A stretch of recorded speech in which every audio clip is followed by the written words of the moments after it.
I'm the nostalgia critic guy, remember it? I summon ye Christmas!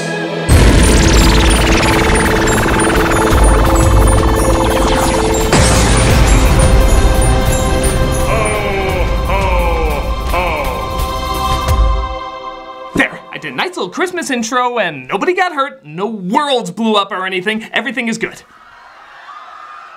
I don't hear that. I don't hear that either. Whatever it is, I'm sure it had nothing to do with my Christmas intro. How is that even possible? Anyway, let's talk about live shows.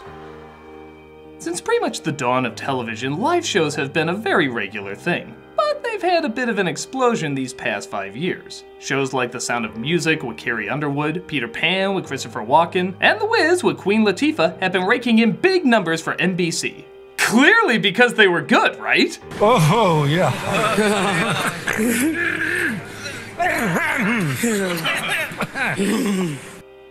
Awkward kitsch is a kind of good.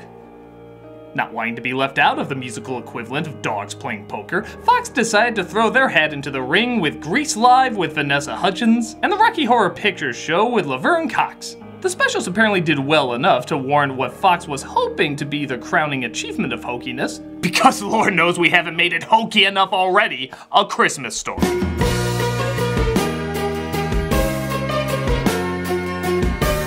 America's need to destroy this movie, A Christmas Story Live does its best to turn that small-town, innocent family classic with a hint of an edge into a tacky singing Hallmark card covered in falling glitter with an unfunny joke inside. But where a card only gives you a second of annoyance, this one delivers 2 hours and 15 minutes of cyanide fruitcake. And that's without commercials. With commercials, it's 3 hours.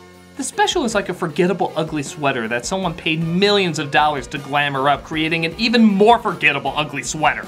It's the kind of special that rips out what was charming and fresh from the original and replaces it with what Google Translates would interpret as charming and fresh. It's a miserable experience from beginning to end, so let's look it over from beginning to end. This is why Christmas can't have nice things. Let's take a look at Christmas Story Live. I'll try this again. Let's take a look at Christmas Story Live. Okay, my bad. I seem to have put on Old Navy Presents a Camp Rock Christmas. What's that? The fictional person I'm pretending is off camera to make this joke work is telling me this is in fact a Christmas story. Don't know how I didn't recognize that! I mean, Christ, literally the first scene is 100% wrong. It took effort to be this wrong. It's like starting off a Christmas classic everybody knows like this. Me so.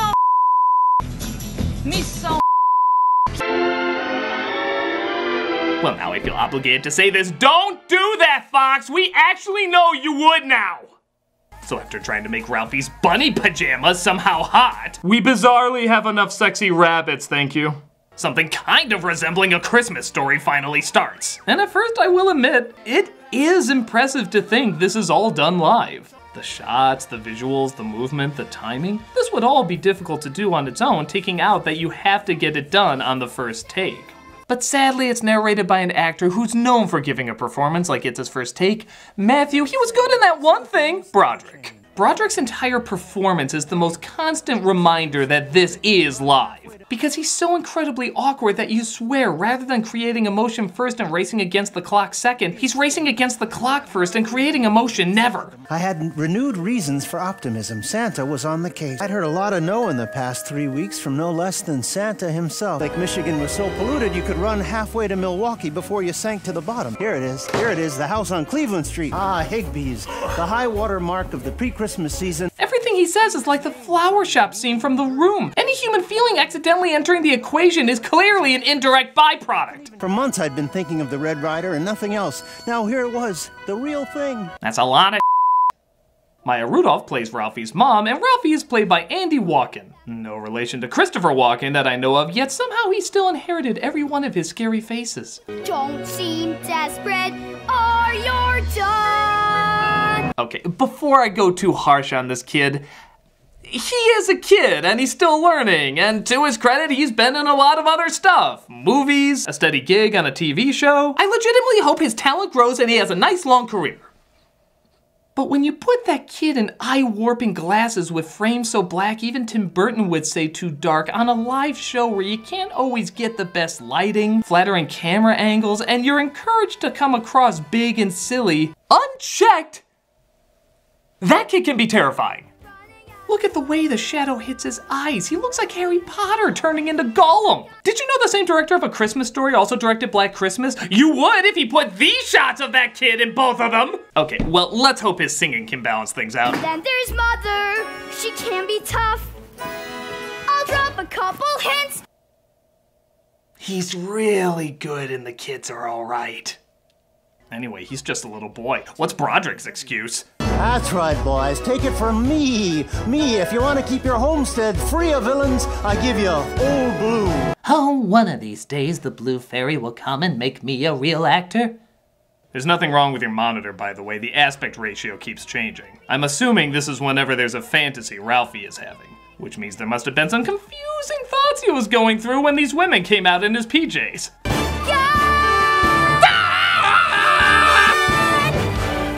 Okay, look kid, I really hope one day you can look back and be like, remember A Christmas Story Live? Wasn't it funny how much that didn't work and I didn't belong there? But now I'm a huge star making millions and everybody loves me. Ha ha ha. I can look back and laugh now. It's funny. Ha ha ha. But for right now,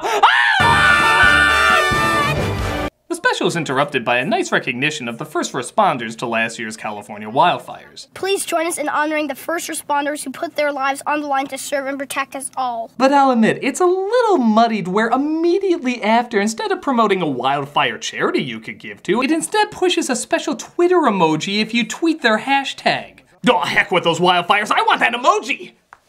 Ah! I deserve that.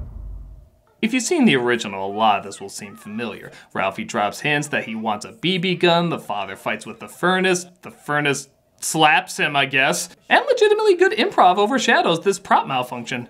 Let me look at the bills, the bills, the bills, the bills, the bills. Would you get that, honey, please?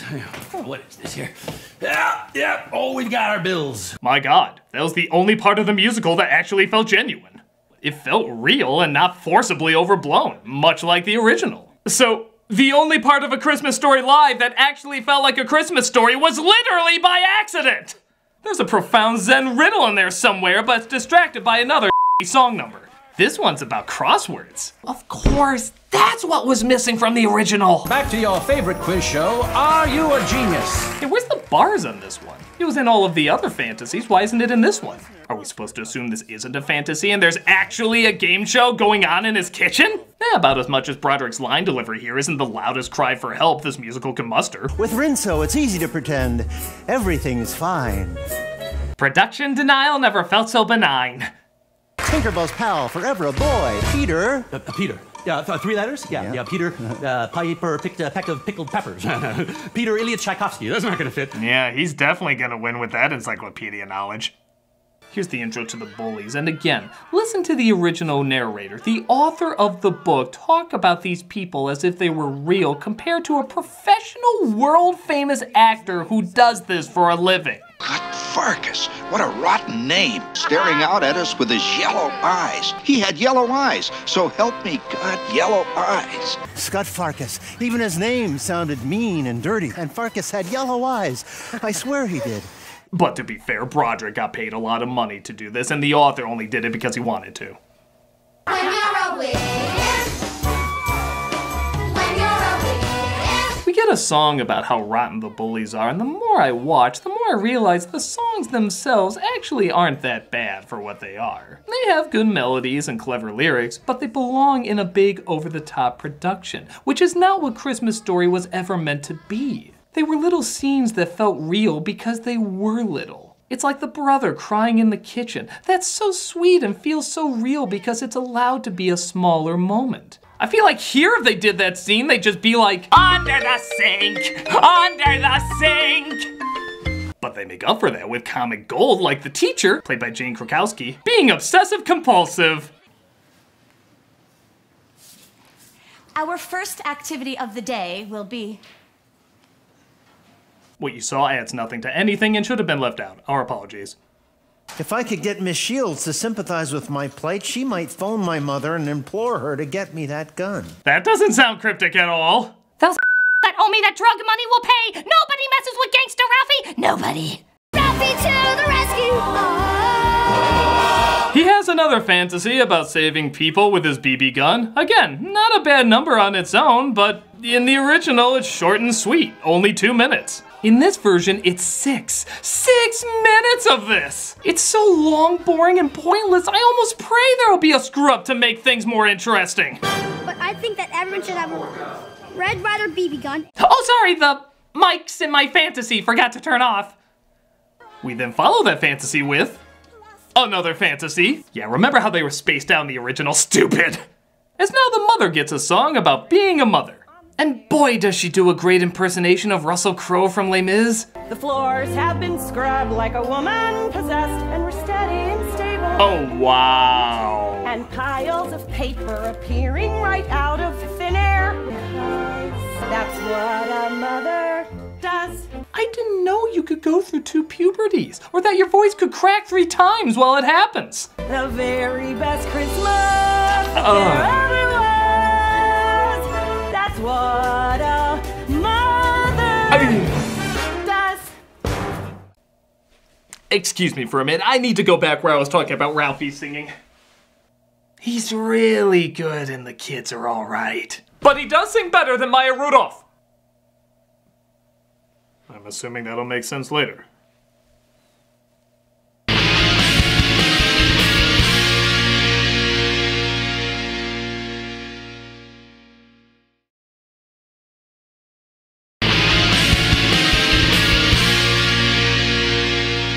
So the father gets a letter saying he won a major award from a contest. As you probably remember, they build up this joke the entire day as to what it could be, or it just comes immediately after the letter. Then what the hell is the point of the letter? All right, boys, call it in. Yeah, what is it? Beats me. I mean, I know what it is. I just stopped caring in this production. They say all the lines you're waiting for them to recite, like math problems being repeated at school. Fragile. Yeah, fragile, yeah. And once again, we get almost no break going from one song number into another. It's a major award. I want a major award. I will give this dude credit. He can at least really sing and dance, as well as perform an impressive quick change in one shot without seeing any of the people switching him out of the clothes, as you can see in this behind the scenes footage. Of course, it does leave an awkward visual for people at home, reinforcing that the special is in fact trying to eat you whenever it can. And the rest of the number is, what's the word I'm looking for? Heinous. We won a major award. We won a major award. You know, over 60 years ago, they actually ran another live Christmas special. It was an opera called A Mall and the Night Visitors. It was about the 3 wise men visiting a woman and her disabled child on their journey. And the mother thinks about stealing the gold to help her child who has never been shown any love by the rest of the world. Here's a clip of that scene, for no particular reason. What I could do for my child with that gold. Why should it all go to a child they don't even know? Oh, my child. My child.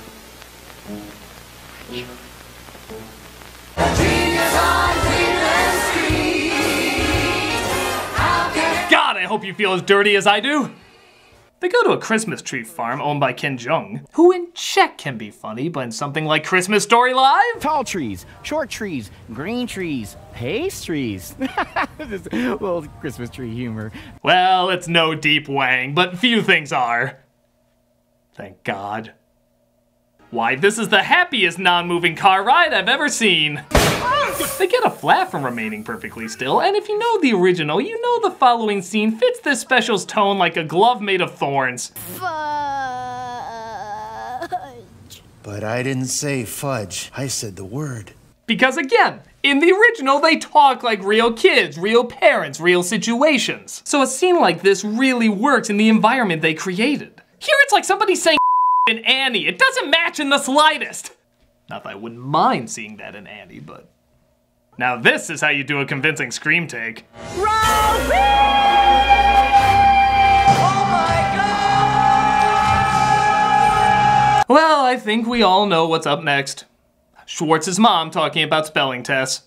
Is this because I failed that spelling test? My heart is broken enough. But the words were hard. Believe and receive. I before E, except after C. Did we get intercepted by another musical? What's going on? How is it your fault? How is it not? No, sorry. We got interrupted by the original special we started out with. At this point, I prefer the spelling tests. It was over. I was dead. What would it be? The guillotine? The hanging? The electric chair? Drawn and quartered? Water torture? Yeah, you really sound concerned, Broderick. You talk about different ways of being killed like you're picking out nuts. The guillotine? The hanging? The electric chair? What should I choose? The peanuts? The cashews? The almonds? He says he heard the word from Schwartz, and to Schwartz's mother's credit, played by Anna Gastier, she mimics the original flawlessly. He heard it from your son. He heard it from your son. What? What? That sounded like actual Christmas Story for a minute. Take it away! We can't have that in this musical. Do the opposite. Sing a song about Hanukkah or something. Oh, come on, that was a joke. There's really a song about Hanukkah in this? Yep, right the out of nowhere, after Ralphie apologizes to Schwartz, she bursts out singing a song about Hanukkah. I think every Jew in this whole state is here inside our home. Come on, everybody, it's the Hanukkah portion of the show. Mark it for a miracle. One is ready. Now look, learning about another religion's traditions are fine, but A, there's enough filler in this already. B, it's adding to the already torturous running time. And C, it's called A Christmas Story. If I went into Easter parade and they spontaneously sung about Kwanzaa, it wouldn't really fit. Raise a glass to the Israelites, living it up for 8 crazy nights. You know what, strike that. I'm learning so much more about Hanukkah in this one song than I am about Christmas in this entire special. L'chaim. Hi, who the are you? Oh, Miss Shields, I've got all my Christmas letters to write. I write special messages to every one of my friends and relatives. I'll teach you how to type. Sucks. Look, we've already had this special confiscated by other specials. We really don't need another one. Can we please get back to... Okay, thank you. Schwartz's mom heard you apologize? Oh, wait, now I really want to analyze this. Why the was that scene in this story? It had nothing to do with the characters. It had nothing to do with the plot. Oh, God, what am I doing? Just get this over with. As you probably guessed, this scene had to happen at some point. Flick gets his tongue stuck on the pole. Twice. Class, what is going on? Well, you can't confess a thing or you'll get busted.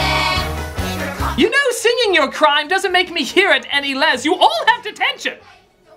They get him off the pole and they go on with their day as Ralph finds he gets a C+ on his report. Look at the loser, he only got a C+. C+. C. All in favor of skipping this song? Thank you, Christmas Miracles. Wait, I should see if there's anything of potential value. You'll shoot your eye out. Nope, here. So the bullies drop by again, and in a fascinatingly botched moment, I know so few, Ralphie just attacks him for literally no reason.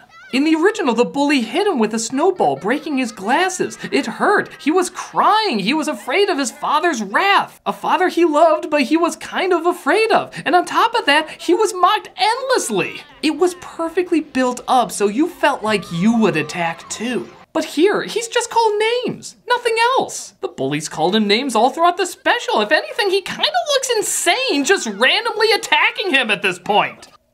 More than usual. But he breaks them immediately afterwards, and the mother sings about how things are gonna be okay. Well, sing is such a strong word. Notice how the world keeps turning, and you're back to jumping, laughing, and they're gone crazy, messy moments. Good job there. That was, definitely breathing with words coming out. I couldn't have done that. I mean, I'm doing it now, but the way you did it, I definitely couldn't do that. From then on, things were different between my mother and me. Neither of us ever sung again. We shared a bond. Next, they go to the mall to visit Santa, played by David Alan Grier. Again, nailed the spirit of the original. The elves here? And the elves from the movie. Quit dragging your feet! Hurry up, the store's closing. Come on! It's like the movie's looking into a mirror that can't sing. And give me a towel. Santa! What? I'm not your imaginary friend. I got my limits. I think that's what TV Guide actually said about this special. Ralph gets up there, and just like in the original, he's told he'll shoot his eye out. I love this job. It's just like in Living Color, only not funny and somehow more offensive. The mother apparently knocks over the lamp by accident, and the father goes to get the glue. Pretty similar to the original, except it happens on Christmas Eve! Christmas Eve! It just makes everyone look like a The father looks like a yelling at his wife and going to the store to get glue, and the mother just leaves the kids behind because she's so angry. These parents are awful, just awful. In the original, they were a little awful, likably awful, but here, they're Christmas Story too awful. I said it, no regrets, this special sucks!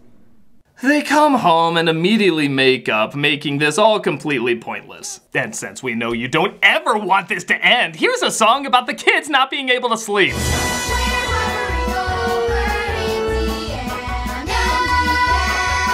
You know what this scene needs?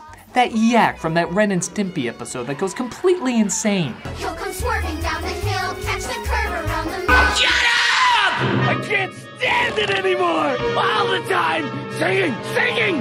Why won't he stop? Christmas morning mercifully comes as the last 20 minutes. It's pretty much a line-for-line reenactment, replacing all the charm and joy with a possibly drunk Broderick. I knew that Santa and his reindeer had already left. My old man was one of the most feared furnace fighters in all of northern Indiana. That I was not only perpetually 4 years old. Oh, my eye's okay. If Schwartz and Flick ever saw me, or at least that's what I kept telling myself. How did they never do another Inspector Gadget with him?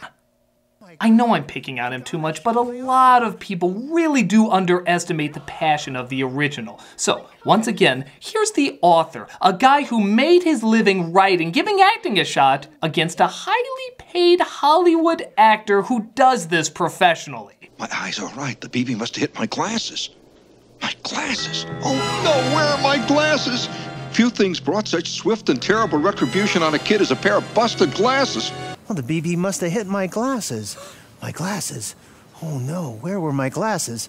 Nothing brought such swift and terrible retribution on a kid as a pair of busted glasses. Can you believe the Lion King invited James Earl Jones back, but not me? Weird.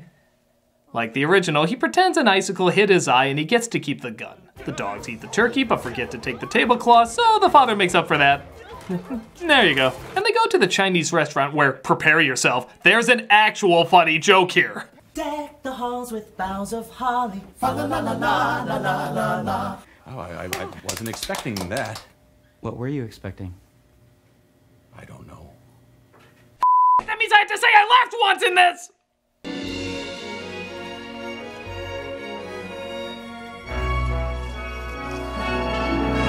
Does this mean we both die?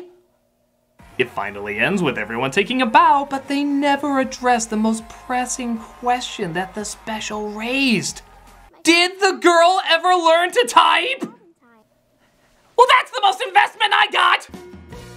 This special makes me realize why so many people are hating Christmas Story more and more, because fewer and fewer people know how to properly represent what made it special. Christmas Story has become that kitschy lamp. It's loud, ridiculous, and people are increasingly embarrassed by it. In the original, it was grounded enough to mock such tackiness, but now it's become it. This whole special is like one of Ralphie's fantasies, except they're supposed to only last a few minutes, not over 2 hours. I'll give it credit on a technical level. For a live show, it is amazing how smoothly it went and how good it looks. I'll also say the music for the genre is surprisingly rather good too. It makes me almost want to check out the Broadway show. But just as a silly musical, not as a good representation of a Christmas Story. Because I'm believing more and more nobody can properly capture it. It's a little story in a little town about little problems, but it's done with great actors, great writing, and a great director. To go this overboard with people who clearly don't understand the source material or what made it so special is a difficult misstep for any Christmas Story fan to watch. And I still love the original the same way I love The Grinch, despite everyone trying to destroy that too. You simply can't kill a true classic. But with that said, this was an impressive attempt. I'm the Nostalgia Critic, and Christmas has just begun! Maybe I'll go on that then.